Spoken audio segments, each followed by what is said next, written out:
তিনটা জিনিস কখনো কারোর জন্য অপেক্ষা করে না। তিনটা জিনিস সব সময় চলতে থাকে। একটা পানির স্রোত, একটা ঘড়ির কাঁটা, আর একটা হচ্ছে হায়াত। আমরা অল্প হায়াত নিয়ে দুনিয়ায় এসেছি, চিরদিনে দুনিয়ায় থাকবো।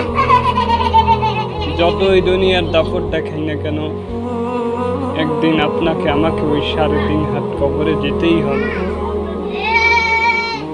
আপনি যেই হন না কেন, কোনো রাজা বাদশাহ আজ পর্যন্ত দুনিয়ায় থাকতে পারে। দুনিয়ার যত মায়া করেন না কেন, একদিন ওই গহীন অন্ধকার কবরে আল্লাহ তাআলার দরবারে চলে যেতে হবে। আসুন আমরা আল্লাহ তাআলার ইবাদত করি, রাসূলুল্লাহ সাল্লাল্লাহু আলাইহি ওয়াসাল্লামের সুন্নাহ অনুযায়ী জীবন করি।